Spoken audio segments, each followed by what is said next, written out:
मित्रांनो, बीबी करन्सीच्या थर्ड राऊंडमध्ये घनश्याम आणि पॅडी दादा होते आणि इकडे वर्षाताई आणि अंकिता होती.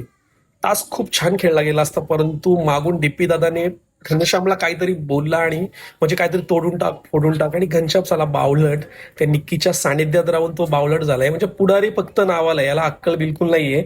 आणि याने त्या वर्षाताईच्या हातातल्या बॉक्सला धक्का मारला आणि तो बॉक्स खाली पडला आणि त्याने ते कॉइन्स घेतले. म्हणजे खूप छान टास्क खेळता आला असतं, पण या बावलटाने त्या टास्कची वाट लावली. नंतर अंकिता खूप भडकली. अंकितामध्ये कोकणी गर्ल, कोकणची पावर म्हणजे एकच नंबर. अंकिताने खूप डेंजरवाला काम सीन केला तिथे आणि मग घनश्यामच्या पाठीमागे जाऊन त्याचे पूर्ण कॉइन्स खाली पाडले आणि मग घनश्यामला एका हात दोन्ही हाताने पायाने खेचत गेली. म्हणजे खूप असा व्हायलन्स तिकडे झाला. त्यानंतर मग बिग बॉसने अनाऊन्स केलं की हा कार्य इथे स्थगित होते. त्यानंतर सर्व सदस्य घनश्यामवर एवढे बेकार भडकले की घनश्यामला म्हणजे आणि डीपी दादावर पण भडकले की तुम्ही का त्याला असे बोलले.